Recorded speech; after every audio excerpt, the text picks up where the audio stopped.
Esse é o Mundo em Revolução e nós vamos falar sobre a situação no Iêmen, hoje, dia 12 de janeiro de 2024.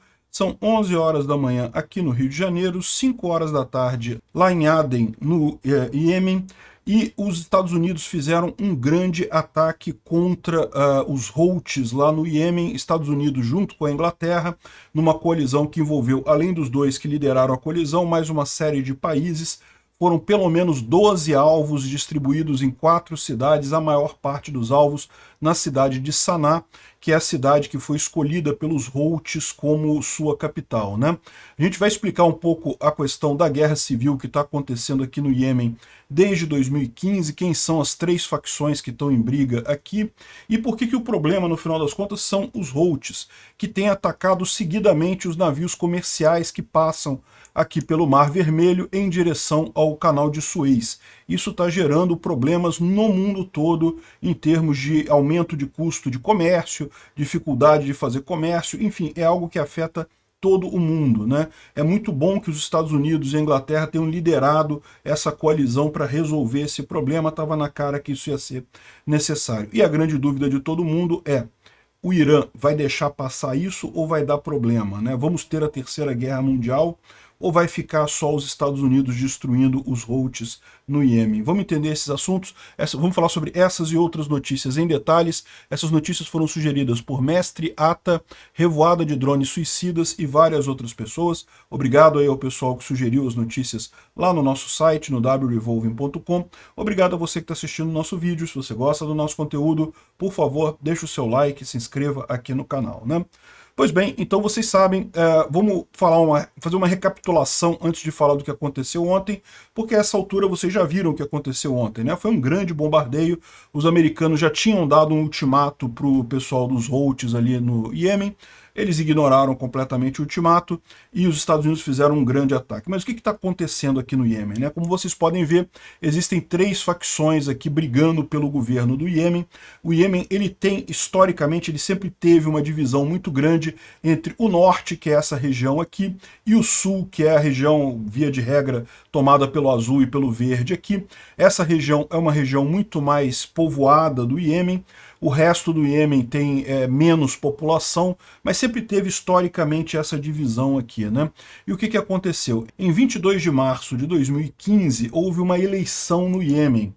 Nessa eleição ganhou o presidente Abd Rabu Mansur Hadi, esse rapaz aqui, e só que o presidente anterior, o Ali Abdullah Saleh, não aceitou o resultado da eleição.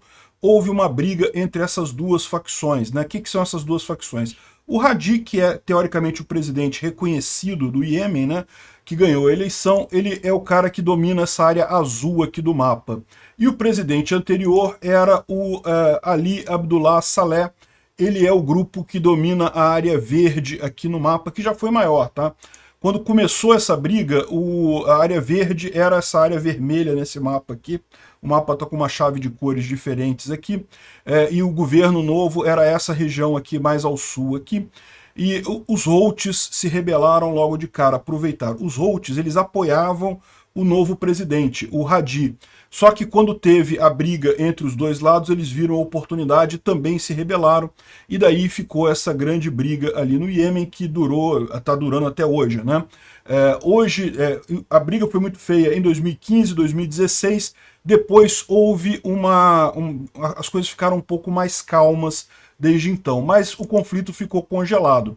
Ficaram os Houthis dominando essa área aqui, com a capital em Saná, e o governo legítimo do Iêmen aqui com a cidade de Aden, que fica aqui, uma cidade portuária aqui no sul, né?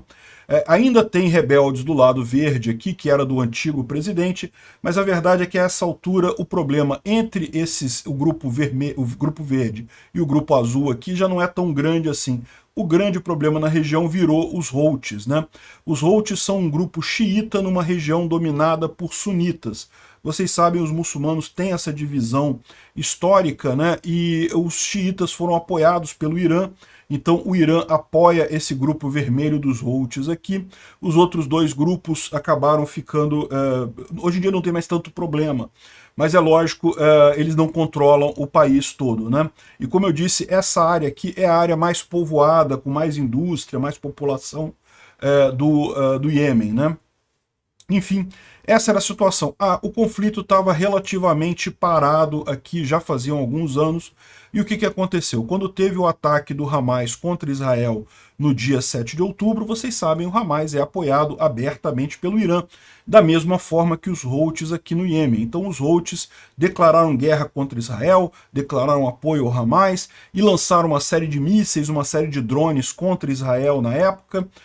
Não conseguiram muita coisa, porque os mísseis e drones deles não têm essa capacidade toda, foram todos destruídos aqui pelas defesas antiaéreas de Israel, né? Mas aí eles decidiram fazer uma outra forma, né? Eles resolveram atacar o comércio mundial. Por quê? Aqui você tem o estreito que dá entrada ao Mar Vermelho, né? E o Mar Vermelho é muito importante porque aqui em cima você tem o canal de Suez. Então, o canal de Suez, todo o tráfego marítimo que vem aqui da Europa em direção à China, por exemplo, entra no Mediterrâneo, passa no canal de Suez, Mar Vermelho, e vem aqui para a China. É um caminho muito mais curto do que se tivesse que contornar toda a África para chegar aqui na Europa, né? Então é um canal muito importante, é uma rota muito importante. E o que aconteceu? Os Houthis começaram a atacar os navios. Foram 27 ataques nos últimos dias, inclusive teve ataque no último dia, tá? Ontem teve ataque aqui, atiraram contra navios ali no Mar Vermelho, e também teve os 18 filipinos e um cidadão grego que foram tomados reféns no último navio que foi sequestrado. Enfim, foram 27 ataques no total. Nem todos tiveram sucesso, a maior parte não teve. Alguns tiveram sucesso, alguns eles conseguiram tomar o navio. Mas veja, o problema era esse, né? Como você tem o risco, os navios não queriam mais passar por ali, porque, lógico, navios comerciais não são preparados para ataques militares, são navios que estão de época de paz, né? Então, os navios pararam de passar aqui no Mar Vermelho e, de fato, os Houthis diziam que só atacavam navios de Israel, o que era mentira. Eles atacavam qualquer navio indiscriminadamente porque era o único recurso que eles tinham, no final das contas, atacar o mundo todo nesse caso, né? Querendo ajudar o Irã, evidentemente, que é o patrono deles. Isso chegou num ponto insustentável. Alguns dias atrás, os Estados Unidos chegou a emitir um ultimato falando, olha, parem de atacar, senão a gente vai ser obrigado a fazer uma ação ali.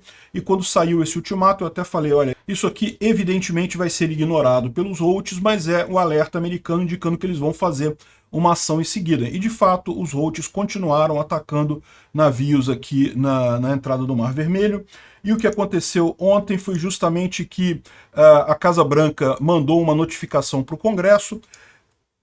Pelas leis americanas, para iniciar uma guerra, os Estados Unidos precisam da aprovação do Congresso americano, mas isso daí já foi contornado outras vezes, justamente considerando que é uma situação de risco, é uma operação especial e coisa e tal. O presidente apenas notifica o Congresso de que vai fazer aquela ação. Isso já aconteceu várias vezes. O Trump também fez isso quando matou o Qassem Soleimani, né? Depois ele avisou o Congresso que ia fazer isso. Então aconteceu a mesma coisa com o Biden. Os americanos fizeram um ataque na madrugada de ontem para hoje, por volta das 2h30 da manhã de hoje, dia 12 de janeiro, né?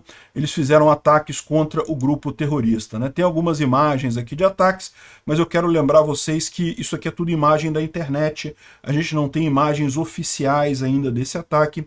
Imagens da internet podem ser manipuladas, podem ser imagens de outros conflitos no passado. Então tem algumas imagens aqui que mostram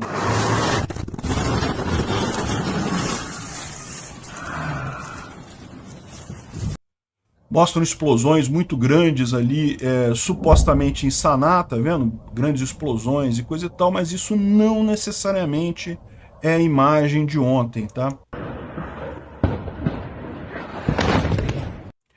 Mas isso não necessariamente são imagens dessa madrugada, né? Segundo a declaração de uma rede árabe, o ataque americano com participação britânica e de vários outros países, Holanda, Índia, um monte de gente, atingiu Al-Dalaimi, a base aérea Al-Dalaimi, no norte da capital Sanaa. Veja, Sanaa não é a capital do Iêmen, é Aden, no sul, né? Mas os Houthis dizem que é Sanaa. E também a região do aeroporto de Hodeidah, áreas do distrito de Zabid, o campo de Kalam e a parte leste da cidade de Saada, né?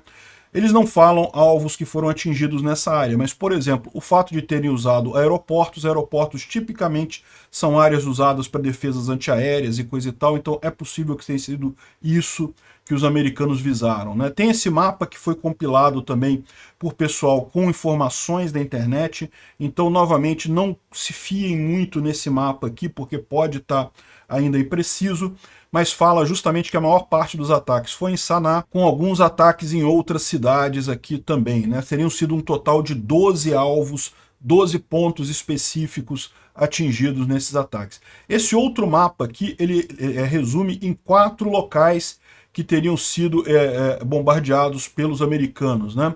E, de novo, Sanaa, as 4 cidades, né? Taiz, Al-Hudaydah e Saada seriam as 4 principais que estão aqui. Esse mapa fala também em Zabid, não sabemos se teve alguma coisa aí. De qualquer forma, a gente só deve ter a confirmação dos alvos exatos e do sucesso ou insucesso dessa missão mais adiante, né?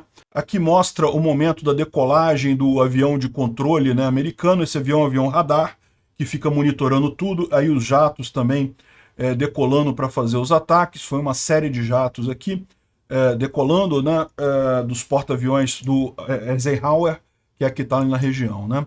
O porta-voz dos Houthis afirmou que os ataques norte-americanos de ontem causaram 5 mortos e 6 feridos, ou seja, foram ataques bem direcionados a coisas militares, porque, com certeza, um ataque amplo desse, se fosse em áreas civis ou coisa assim, teria causado muito mais mortes, né? É lógico, eles não vão falar o que foi destruído, mas a gente sabe que foram visados fábricas de drones, fábricas de mísseis, locais de lançamento de mísseis, defesas antiaéreas dos Houthis ali na região. Isso é o que foi visado. O, entre aspas, presidente dos Houthis falou que vai fazer uma vingança inimaginável contra os Estados Unidos e a Inglaterra. É lógico, eles não têm capacidade de fazer muita coisa, mas de qualquer forma ficaram chateados com isso, né? Não foram só eles, vários outros países também manifestaram seu repúdio ao ataque. O Irã, né? Lógico que sim. O Hamas, lógico que o Hamas ia reclamar. Os próprios Houthis, o Omã e vários outros países, a Turquia, o Egito, um monte de coisa. Mas aqui cabe o alerta que eu falei também quando Israel atacou a faixa de Gaza lá, né? Muitos países muçulmanos, na verdade, ficam aliviados com isso. Ninguém gosta do Hamas, ninguém gosta dos Houthis, ninguém gosta do Hezbollah. Por quê?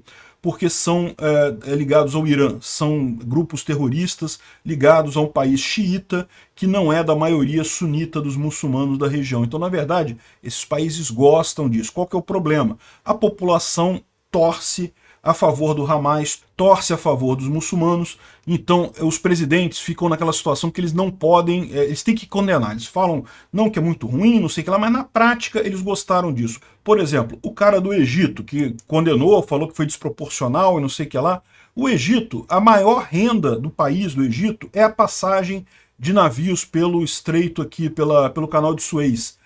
Com essa brincadeira aqui dos Houthis, o país estava recebendo muito menos divisa, porque um monte de navios parou de passar ali pelo canal de Suez, né? Então o Egito está felizão com isso daqui, porque espera que acabe com o problema dos Houthis. Mas ele não pode falar isso, o presidente não pode falar isso, porque senão a população muçulmana fica chateada. Então ele fala, condena e não sei o que lá. Então é isso que vocês vão ver. Tem um monte de gente condenando aqui, o cara da Turquia condenou, mas condenou da boca para fora. Quem condenou com dor mesmo foi a Rússia. A Rússia falou que vai chamar o Conselho de Segurança da ONU e coisa e tal. A Rússia, vocês sabem, faz parte do eixo do mal, junto com o Irã, a Coreia do Norte, e justamente é esse pessoal que está por trás desses ataques, né? A Rússia quer desviar a atenção ao máximo do mundo da guerra da Ucrânia, porque está perdendo a guerra na Ucrânia, então quer desviar a atenção dali o máximo que for possível, convenceu o Hamas, que é ligado ao Irã, a fazer o ataque do dia 7 de outubro, e agora também está feliz da vida que os Houthis estão fazendo essa confusão toda ali. Então é lógico que a Rússia iria ficar do lado deles, né? É o eixo do mal. Isso daqui são imagens, segundo diz a pessoa que está publicando, de uma multidão que se manifesta em Sanaa, na capital do Iêmen, após os bombardeios dos Estados Unidos e Reino Unido, né? Parece realmente muito grande. Duvido que seja verdade. Aqui ó, tem uma outra mensagem que fala a mesma coisa. Grandes protestos acontecendo lá no Iêmen e coisa e tal, devido ao absurdo, ao Biden querer começar a guerra da Terceira Guerra Mundial e coisa e tal. Mas repara que é uma outra coisa diferente, totalmente diferente. Acho muito pouco provável isso ser verdadeiro. Isso aqui provavelmente é alguma manifestação anterior que teve ali na região, né? E você tem até algumas pessoas como o Luay Ahmed, que tem parentes que moram ainda no Iêmen, criticando o pessoal que ficou instigando essa guerra esse tempo todo, esse pessoal pró-Palestina, que fica criticando esse pessoal, sabendo que eles não têm risco nenhum. Ninguém da família deles vai ser morto. O cara que está criticando, porque no final das contas a família dele está sob ataque agora, porque o ódio mal guiado dos Houthis lá fez eles atacarem navios civis no Mar Vermelho, navios, eu lembro, de todos os lugares do mundo. Um navio indiano que passava ali tinha brasileiros trabalhando no navio, brasileiros foram vítimas também, felizmente no caso deles não chegaram a ser sequestrados, o navio conseguiu seguir viagem, mas todos os países do mundo foram afetados por essa estratégia maluca do Iêmen de atacar navios comerciais, né? Então o pessoal que está criticando, essas pessoas pró-Palestina, pró-muçulmano, que ficam instigando esse tipo de coisa, no final das contas eles não têm família lá no Iêmen, não tem família na faixa de Gaza para sofrer as consequências dessas brincadeiras de apoiar esses grupos terroristas, né? Terroristas não merecem apoio em religião nenhuma, nem terroristas cristãos, nem terroristas judeus, muito menos terroristas muçulmanos. Terroristas de nenhuma religião são aceitos. Então, os Houthis são terroristas, está mais do que claro isso daqui, da mesma forma que o Hamas, né? Enfim, teve protesto nos Estados Unidos, né? Protesto nos Estados Unidos, o pessoal se juntou ali na Casa Branca. De novo, pessoas que não têm provavelmente família que vai morrer nesses ataques, não tem pessoas que vão perder a casa, vão perder coisa, se acham ficam muito felizes de torcer por palestinos e pelos Houthis ali, né? Bom, e o que a gente pode esperar disso? Será que vai haver uma invasão por terra americana e britânica no Iêmen? É difícil dizer. A força dos Houthis não é muito grande, é uma força, na verdade, é bem pequena, na verdade. Eles têm o apoio do Irã, que manda alguns foguetes para eles e coisa e tal, mas em termos de força interna mesmo ali, vocês podem ver aqui, é como o Geopolítica BR descreve aqui, é uma força completamente assimétrica. Não tem muitos tanques, não tem muita proteção, não tem um jato, eles têm um jato velho, um F-5, e, enfim, se os Estados Unidos decidirem invadir o Iêmen para acabar com os Houthis, não terão problema nenhum. Embora, é verdade, você não possa descartar o efeito Afeganistão. Enquanto os americanos estavam no Afeganistão, liquidaram totalmente os talibãs. Mas no momento que saíram, os talibãs retomaram tudo. Então não seria impossível imaginar uma coisa equivalente aqui, né? Não sabemos quais serão os próximos passos americanos e essa é a grande dúvida. O que vai ser? Os americanos vão ficar só bombardeando os Houthis, tentando destruir completamente a capacidade deles de atacar navios ali no Mar Vermelho, ou vão também fazer operações por terra lá? Não sabemos. Os Houthis vão continuar atacando os navios? Provavelmente sim, vão querer manter esse ataque, mesmo que isso não tenha sucesso, não tenha uma grande taxa de sucesso, né? Os navios comerciais, nesse momento, o pessoal está aconselhando a não passar pelo Mar Vermelho, porque certamente vai... aqui, ó, tá aqui, ó. Ships foram avisados para evitar o Mar Vermelho, porque certamente os Houthis vão ter agora um motivo maior para atacar, pelo menos nos próximos dias, até os Estados Unidos desabilitar completamente a capacidade militar deles, eles vão ter dificuldade. Então, as grandes dúvidas que a gente tem agora são essas. Estados Unidos vai invadir ou não vai invadir? Irã vai fazer alguma coisa ou não vai fazer nada? Eu não acredito que o Irã faça nada. O Irã sabe que perde uma guerra com os Estados Unidos, mas a verdade é, o que a gente temia, que era a guerra de Israel ampliar para outros países, né? parece que está acontecendo, né? Se o Irã entrar nessa guerra, a gente já tem a Terceira Guerra Mundial, já está formado. Já sabe quem é o eixo do mal, é o Irã, a Rússia e esses paisecos aí satélites. A China até aqui tem dado mensagem de que vai ficar neutra nesse negócio. O Brasil, infelizmente, com o Lula na presidência, muito provavelmente vai aderir ao eixo do mal. O Lula ama o Putin, ama o cara do Irã, ama tudo quanto é ditador do mundo, o Lula ama eles, então é muito provável que a gente acabe ficando do lado errado disso daqui, para a nossa imensa vergonha. Obrigado por assistir o vídeo até o final. Se gostou do conteúdo, não esqueça de deixar o seu like, isso ajuda o canal a crescer e a chegar para mais gente. Se não gostou, deixe o dislike e explique nos comentários como podemos melhorar. Comente também sugestões de temas que podemos trazer por aqui. Comentários insultuosos ou defendendo ditaduras e criminosos de guerra serão sumariamente bloqueados. Agradeço a compreensão. Se ainda não é inscrito no canal, considere se inscrever clicando no botão inscrever-se abaixo e marcando a campainha para todos os avisos. Se quiser ajudar o canal, veja no nosso site como você pode fazer isso.